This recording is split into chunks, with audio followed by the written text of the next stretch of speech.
Gene दरअसल DNA का वो पीस है जिसके ऊपर एक बॉडी की प्रोटीन बनने की रेसिपी लिखी हुई है। जो पेरेंटल कैरेक्टरिस्टिक बेबी में मुंतकिल होती है वो क्रोमोसोम की सूरत में मुंतकिल होती है। ये हमने क्रोमोसोम बनाया है और क्रोमोसोम जिन धागों से मिलकर बना है उसे डीएनए कहा जाता है, और डीएनए का वो पीस जिस पर पर्टिकुलर कैरेक्टर बनाने की रेसिपी लिखी होती है उसे जीन कहा जाता है। तो आप अपने वर्ड में लिख सकते हैं कि piece of a DNA that is responsible to make a particular protein is known as gene. अब जीन किस तरह से बॉडी में काम करता है उसकी जब हमने स्टडी की तो पता चला दो स्टेप्स है इसके। एक ट्रांसक्रिप्शन, यानी जो रेसिपी अंदर लिखी हुई है उसको वो कॉपी करके बाहर भेजेगा, उसे ट्रांसक्रिप्ट कहा जाता है। दूसरा, उस ट्रांसक्रिप्ट को पढ़कर जो चीज़ लिखी हुई है वो बनाने का प्रोसेस ट्रांसलेशन कहलाता है। तो जब तवज्जो रखिएगा कि पहले ये जो रेसिपी की बुक है जिसे क्रोमोसोम कहा, उसको ओपन करती है बॉडी और उसका वो पर्टिकुलर एरिया ओपन हो जाता है जिसके ऊपर एक खास रेसिपी लिखी है। बॉडी नहीं चाहती कि ये ओरिजिनल पीस बाहर जाए, बॉडी चाहती है कि इसको कॉपी करो, इस पे लिखा क्या है और बाहर जाकर बना लो। किचन बाहर है, प्रोटीन फैक्ट्री बाहर है जिसे राइबोसोम्स कहा जाता है। राइबोसोम्स आप जानते हैं प्रोटीन फैक्ट्री है और यहाँ प्रोटीन सिंथेसिस होती है। तो अब इसमें जो रेसिपी लिखी है उसे कॉपी करता है messenger RNA, small n capital RNA, messenger RNA इसे कॉपी कर रहा है। लेकिन कॉपी इसका मिरर इमेज होता है, जो इसके ऊपर लिखा है वो इसका कॉम्प्लीमेंट्री बेसिस सामने आती है। जैसे एडेनिन है तो उसके सामने थायोमीन आना चाहिए, लेकिन आरएनए में थायोमीन नहीं होता, यूरासिल होता है। फिर थायोमीन के सामने एडेनिन, साइटोसिन के सामने गुआनिन, गुआनिन के सामने साइटोसिन, और फिर इस तरह से ये रेसिपी प्रिपेयर हो जाती है। इस बनने वाली रेसिपी को कहा जाता है ट्रांसक्रिप्ट। तो ट्रांसक्रिप्ट कौन बना रहा है? Messenger RNA. ये मैसेंजर आरएनए यहाँ से निकल कर यहाँ बाहर आ जाता है, लेकिन यहाँ आने से पहले अंदर ये सेट होता है, इसके अंदर कुछ गार्बेज पार्ट होता है, उसको बॉडी निकाल देती है और फिर ट्रू फॉर्म में मैसेंजर आरएनए को प्रिपेयर करके बाहर भेजती है। तो ये मैसेंजर आरएनए बाहर आ गया। अब ये मैसेंजर आरएनए यहाँ आकर लगता है।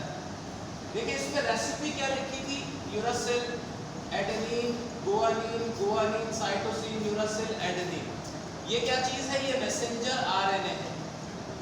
और इस मैसेंजर आरएनए को रीड करता है ये ट्रांसफर आरएनए, और ट्रांसफर आरएनए ये अमीनो एसिड्स हैं जिनको वो यहाँ कनेक्ट करके लेकर आता है।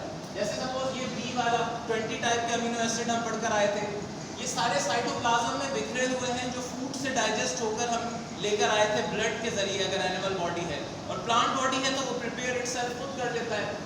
अब ये मैसेंजर आरएनए यहाँ मौजूद है और इसकी ट्रांसलेशन के लिए ट्रांसफर आरएनए यहाँ से इन अमीनो एसिड को पकड़ के लाकर यहाँ ड्रॉप करता है। जैसे ये ट्रांसफर आरएनए का आया और ये बेसिस को मैच करेगा। इसके नीचे 3 बेसिस हैं, जैसे यहाँ पर एडेनिन है, यहाँ पर यूरासिल है, यहाँ पर साइटोसिन है। ये आकर इसके साथ मैच करेगा, मैचिंग हो जाएगी ट्रिपलेट बेसिस के साथ। तो फिर इस वाले अमीनो एसिड को जिसका नाम बी हमने यहाँ रखा, इसको ड्रॉप करेगा। फिर एक और यहाँ पर आकर कनेक्ट होगा, फिर इसके साथ बेसिस में मैच होगी और फिर अमीनो एसिड यहाँ पर सपोज ये ए वाला लेकर आया था, ये कनेक्ट हो जाएगा। जैसे ही ये 2 अमीनो एसिड आएंगे इनके बिटवीन पेप्टाइड बॉन्ड बनेगा, ये इसको रिलीज करके खुद बाहर निकल जाएगा खाली फॉर्म में। दोबारा से एक नया, यहाँ पर बी था इसने बी ए के साथ बॉन्ड किया पेप्टाइड और खुद खाली निकल गया। निकलकर फिर दोबारा से नया अमीनो एसिड पकड़ेगा, लेकर आएगा और इस तरह से इस रेसिपी को यहाँ कंप्लीट कर लिया जाएगा और यहाँ ये पॉलीपेप्टाइड कंप्लीट हो जाएगा। पॉलीपेप्टाइड राइबोसोम्स बनाते हैं, फिर रफ एंडोप्लाज्मिक रेटिकुलम उसे मॉडिफाई करके गोल्गी एपरेटस की मदद से एंजाइम या हार्मोन या जो भी पार्ट बनाना होता है वो बनता है। तो इस प्रोसेस का नाम, इसको सेंट्रल डॉग्मा भी कहा जाता है।